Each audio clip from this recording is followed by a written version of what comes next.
want to quick introduce ourselves. We're gonna start this attribution in viewership and earning it. Earning attribution in your viewership. That's what we're talking about. My name's Nick. I work at a company called Flowcode. We make QR codes that are awful pretty. This is Bill Day.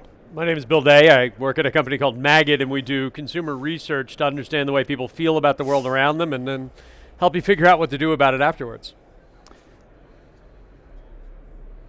Where do we go from there? That's it. Flow codes are great. You guys need to try them out. QR codes on TV are the real thing.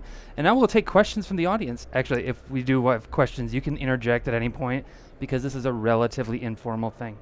I'm going to give us some context. I was trying this thing where I put QR codes on TV like a year ago. And I continuously was calling buddies at TV stations saying, no, you got to try this. You got to try it. It's going to work, I promise. I used a bunch of different vendors in a bunch of different markets with a bunch of different use cases. I'll tell you right now that QR codes on TV work without a doubt.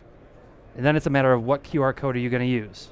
I happen to work for the company that gives you the prettiest codes, the most scannable, optimized for video codes, and the safest, most compliant codes that'll keep you out of trouble with lawyers, which a lot of people are a big fan of. I'm a big fan of staying out of trouble. Yeah. Specifically, here's what's cool. I have this presentation that's like walking me through all my points, and I missed, I'm not getting the update. So this is going to be the podcast we do right here. So I told you about working for different stuff. Bill, my biggest problem when I'm calling these people saying, I've got this thing, it'll give you analytics for your analog product. Yeah. Digital analytics for your analog product. Why is it so hard or scary to go, okay, yeah, let's try it out. Let's do that.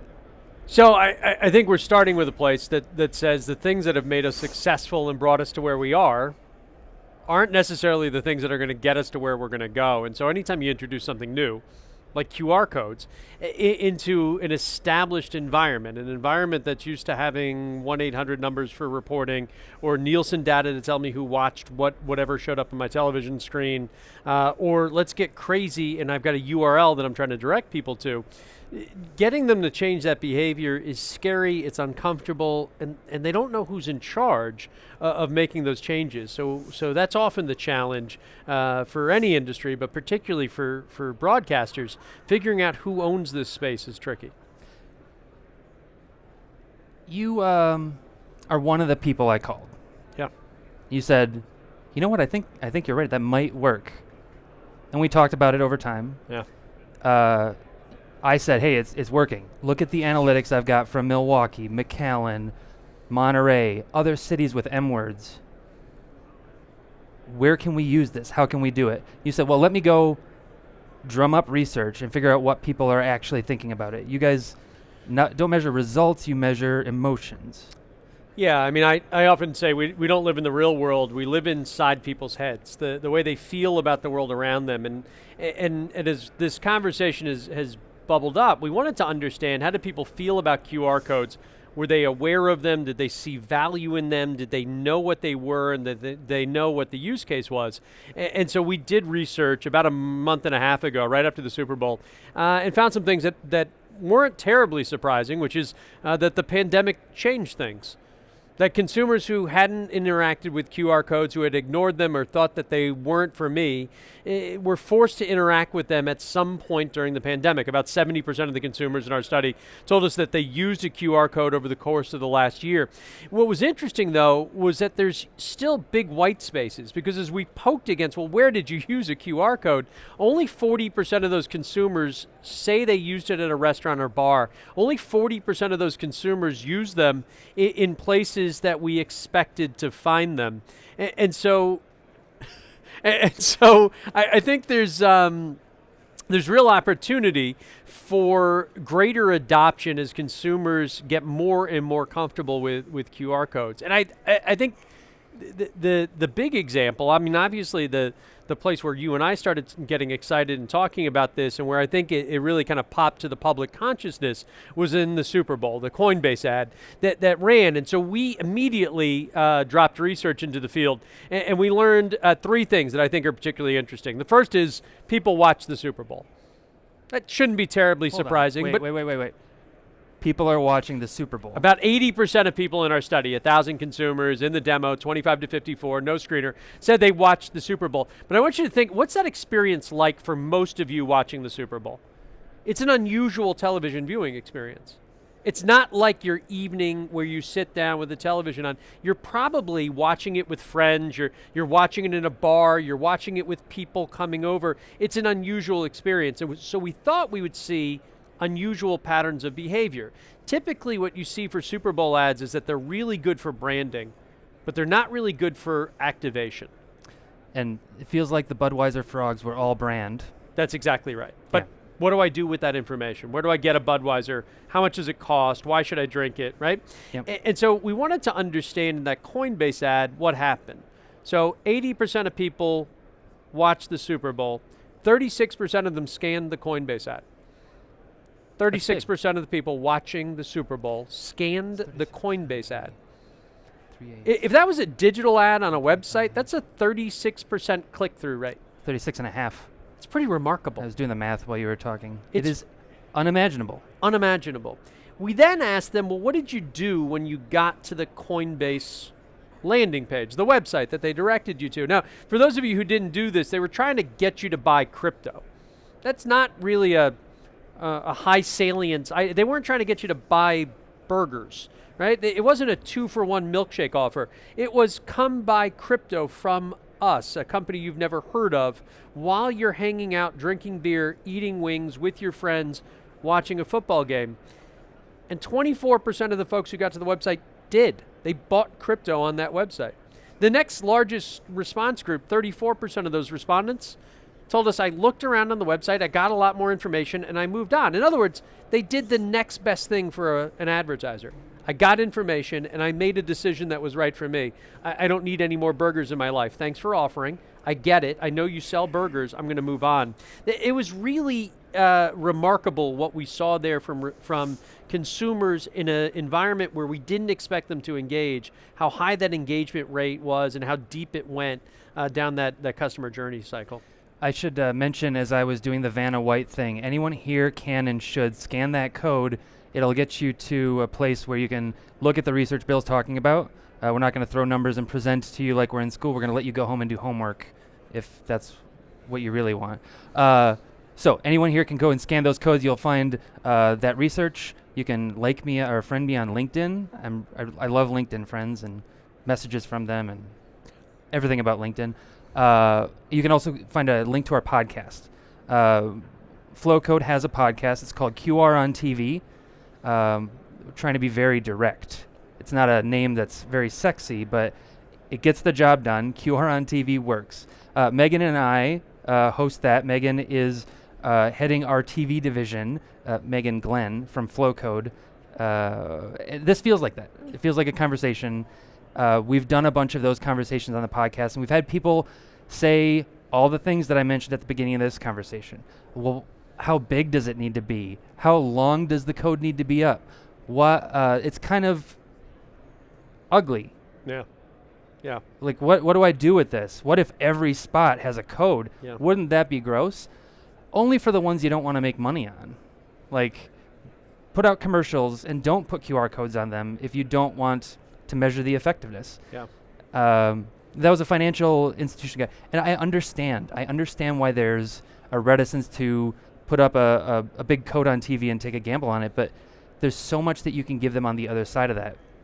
You go to other guests that we had, like Tom Donahue from Ground Truth, who, I call him Tom Donahue, buy pants on TV. Like, that's his thing. He talks about how you can hold up your phone, scan a code, and buy some pants. And while I think a lot of us probably have connected televisions, I'm never going to buy pants on my TV. You ever use your remote to just type in something on Netflix? It's disgusting. But I will scan, and I'll type it right here. This is a personal I actually have a phone. I don't have to pretend. This is a personal experience, and the TV viewing experience is not. Yeah. So we have these guests, and as I soft sell you guys scanning this amazing, beautiful flow code and going and listening to our podcast, I just want to say, these conversations, maybe you have questions. We're trying to ask as many people as we can. A lot of them not clients, just broadcast people saying, well, what if we did this? And it ends up being a jam session. So I'm making this into a little bit of an ad for a podcast, but here we are. This is the time to do it. Yeah, you need to drop a sponsor in there. Oh, wait.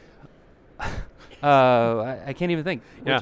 So, okay, there's a lot of different ways to use QR on television. Yeah. Magid has done a ton of research with different advertisers in the local sphere, in the national sphere.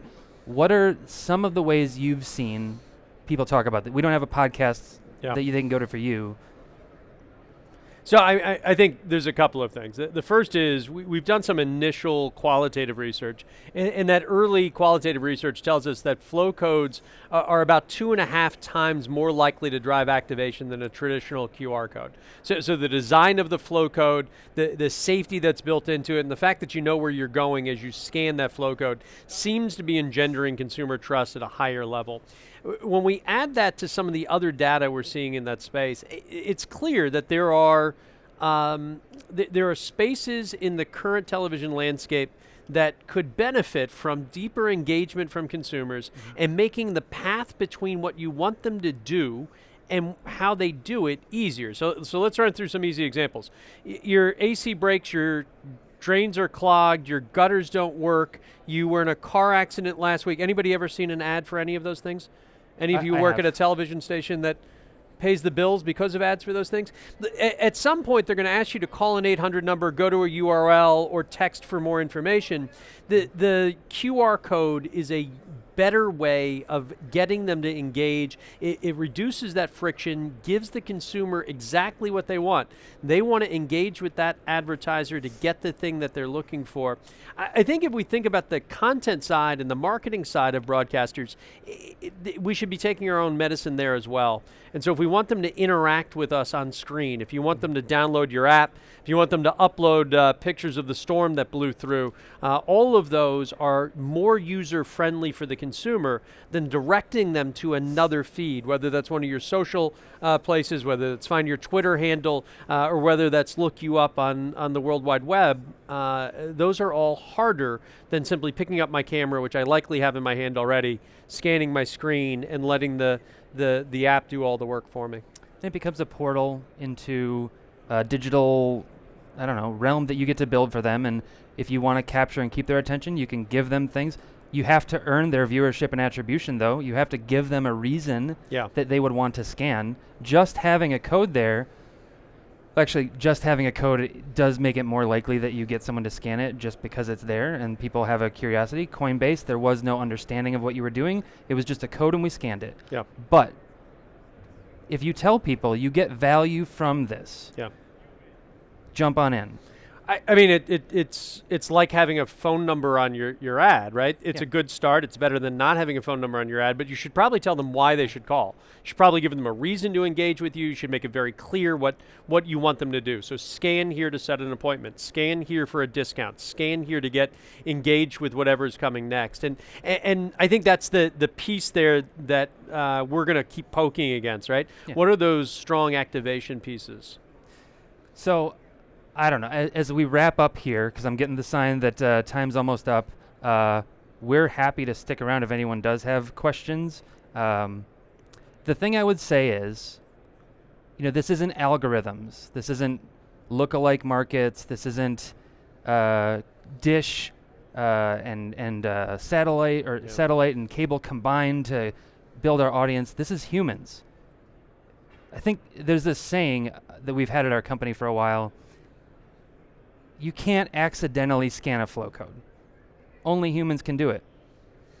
I think this is the most interesting use case in the immediate short term for broadcasters, which is to use flow codes and QR codes as a way of measuring real engagement from real humans who are watching your broadcast in real time and using that to supplement your existing data sources. So being able to say to somebody, look, 1,500 people downloaded my weather app during my 5 o'clock newscast last Tuesday night, and here's where they were, is a powerful conversation tool that your sellers don't have right now.